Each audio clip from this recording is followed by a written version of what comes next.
Assalamualaikum warahmatullahi wabarakatuh. Halo rekan UNP, perkenalkan nama saya Aldioni Marselda. Saya biasa dipanggil Dion.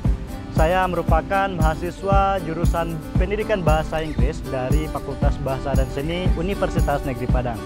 Saya juga merupakan awardee dari program beasiswa Indonesia International Students Mobility Award dari Kemendikbudristek, atau biasa kita sebut dengan ISMA di University Science Malaysia tahun 2022. Selama saya menjadi awardee ISMA tahun 2022 di University Science Malaysia, banyak sekali pengalaman yang sudah saya dapatkan, mulai dari segi akademik, sosial dan budaya, maupun bagaimana saya mengembangkan potensi diri saya di sana.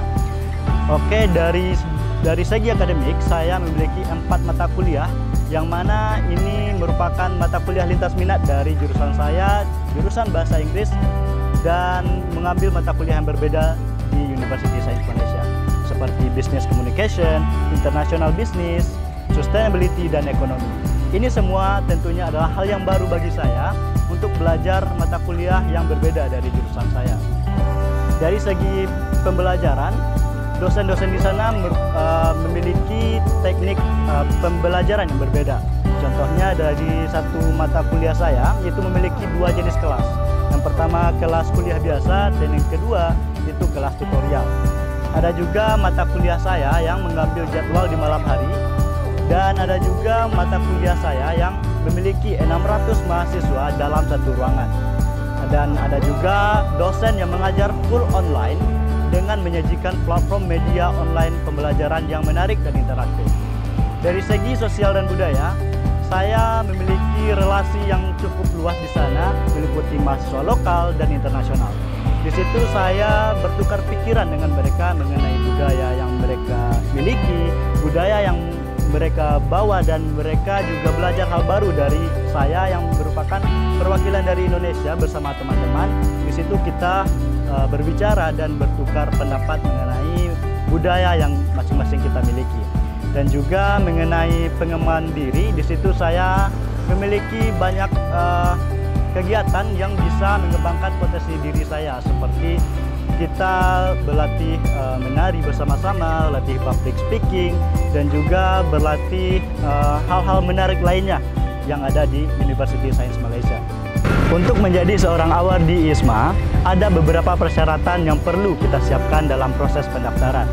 Yang pertama, kita harus merupakan mahasiswa aktif S1 ataupun vokasi yang ada di perguruan tinggi negeri di bawah naungan Kemendikbudristek. Yang kedua, kita harus merupakan warga negara Indonesia. Dan yang ketiga, kita harus berada di semester 4 maupun 6 dalam proses pendaftaran. Dan selanjutnya, kita harus menyiapkan sertifikasi ujian bahasa Inggris, baik itu IELTS atau TOEFL atau Duolingo English Test. Untuk IELTS minimal skornya 6, untuk TOEFL IBT minimal skor 78, dan untuk Duolingo English Test itu minimal skornya 100. Dahulu saya memilih Duolingo English Test sebagai sertifikasi ujian bahasa Inggris saya, karena menurut saya itu lebih terjangkau untuk kalangan mahasiswa. Oke, setelah sertifikasi nilai ujian tes bahasa Inggris, itu kamu harus menyiapkan esai dari pertanyaan-pertanyaan yang ada di proses pendaftaran ISMA. Kamu harus menyiapkan esai sebaik mungkin, dan jangan lupa untuk terus proofread ke dosen-dosen atau senior ISMA yang ada di kampus kamu. Oke, setelah lolos tahap pendaftaran, kamu akan dibawa ke tahap wawancara. Nah, di situ kita akan diwawancara mengenai motivasi pribadi ataupun planning kita nantinya di negara tujuan, yang tentunya menggunakan bahasa Inggris dalam proses wawancara. Nah, barulah setelah itu, kalau teman-teman lolos tahap wawancara, barulah kita akan menjadi seorang awardee ISMA. Bagi rekan UNP yang ingin mendaftar ISMA tahun depan, mohon dipersiapkan bahasa Inggrisnya. Kalau sekarang bahasa Inggrisnya kurang, mohon terus berlatih, terus tingkatkan kemampuan bahasa Inggrisnya, supaya pas proses pendaftaran ISMA tahun depan, kita sudah siap secara bahasa Inggris, planning, dan juga motivasi. Nah, saya punya beberapa tips bagi rekan-rekan UNP yang ingin meningkatkan kemampuan bahasa Inggrisnya. Bagi saya pribadi, tips dari saya adalah terapkan hobimu menjadi sebuah proses pembelajaran. Contohnya saya hobi saya bermain game, menonton TV, dan mendengarkan musik. Di situ saya menerapkan yang namanya belajar bahasa Inggris dari hobi saya tersebut. Misalnya ketika saya bermain game, saya menerapkan bahasa Inggris di setiap proses gamenya. Dan juga pas nonton film, saya mencantumkan subtitle bahasa Inggris supaya saya bisa belajar kosakata baru dan menghafalnya sekalian. Dan juga begitu juga dengan mendengarkan musik. Saya selalu melihat lirik-lirik musik bahasa Inggris, dan di situ saya belajar apakah itu terkandung idioms ataupun kosakata baru yang akan saya pelajari.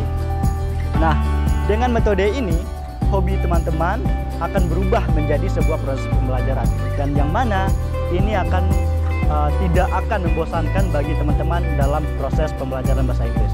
Dan tentunya tidak hanya itu, teman-teman juga harus belajar tentang struktur kalimat bahasa Inggris, grammar, dan juga writing, speaking, dan listening. Keuntungan yang didapatkan mahasiswa dalam mengikuti program ISMA cukup banyak. Pertama, mahasiswa akan mendapatkan pengakuan sebesar 20 SKS ke perguruan tinggi asal. Dan juga mahasiswa juga akan mendapatkan pengalaman baru dalam akademik maupun sosial dan budaya. Seperti pengalaman saya tadi, saya mendapatkan insight baru mengenai bagaimana cara dosen di sana mengajar, dan juga bagaimana antusiasme mahasiswa yang di sana untuk belajar, dan mata kuliah yang baru yang saya temukan. Dan juga dalam sosial budaya kita juga berkesempatan untuk mengeksplorasi negara tujuan kita, dan bahkan kita bisa mengunjungi negara tetangga dari negara tujuan kita. Itu pun kalau teman-teman semua bisa memanage uang, mengatur keuangan sebaik mungkin. Buat rekan-rekan UNP yang ingin mendaftar ISMA, ini adalah momentum yang pas bagi teman-teman untuk meningkatkan kemampuan diri masing-masing. Karena di ISMA ini, percayalah teman-teman, ini akan merubah hidup teman-teman ke arah yang lebih baik. Karena di sini kita akan mendapatkan banyak pengalaman baru dan ilmu baru yang kita dapatkan. Yang pertama dari segi akademik, dan juga dari segi sosial budaya kita akan juga belajar bersama mahasiswa lokal dan internasional, yang mana itu akan sangat menarik bagi teman-teman rekan UNP. Dan yang paling penting adalah ketika teman-teman menjadi awardee ISMA, teman-teman akan dipandang sebagai perwakilan dari negara Indonesia untuk proses pembelajaran di sana dan juga dalam bersosial. Untuk itu, teman-teman akan melakukan setiap harinya dalam versi yang terbaik bagi diri teman-teman, dan juga berdampak bagi negara tujuan dan memperkenalkan budaya Indonesia dan segala hal tentang Indonesia di sana. Terakhir, tak lupa saya mengucapkan terima kasih banyak bagi Kemendikbudristek yang merupakan pencipta dari program ISMA ini, dan juga kepada Rektor UNP dan Layanan Internasional karena sangat membantu mahasiswa-mahasiswanya dalam proses pendaftaran hingga kepulangan mahasiswanya setelah program ISMA berakhir. Pesan saya bagi rekan-rekan UNP, teruslah tingkatkan kemampuan diri masing-masing dan juga tingkatkan kemampuan bahasa Inggrisnya untuk bisa menjadi bagian dari ISMA ini. Kami tunggu teman-teman untuk menjadi bagian dari ISMA ini. Dan untuk awardee tahun 2023 dari UNP, kami ucapkan selamat berjuang dan selamat menempuh pendidikannya di sana selama 1 semester. Bawalah ilmu yang bermanfaat kembali ke UNP. Dan juga sampai jumpa di pendaftaran ISMA tahun depan, tahun 2024. ISMA, be bold to go abroad.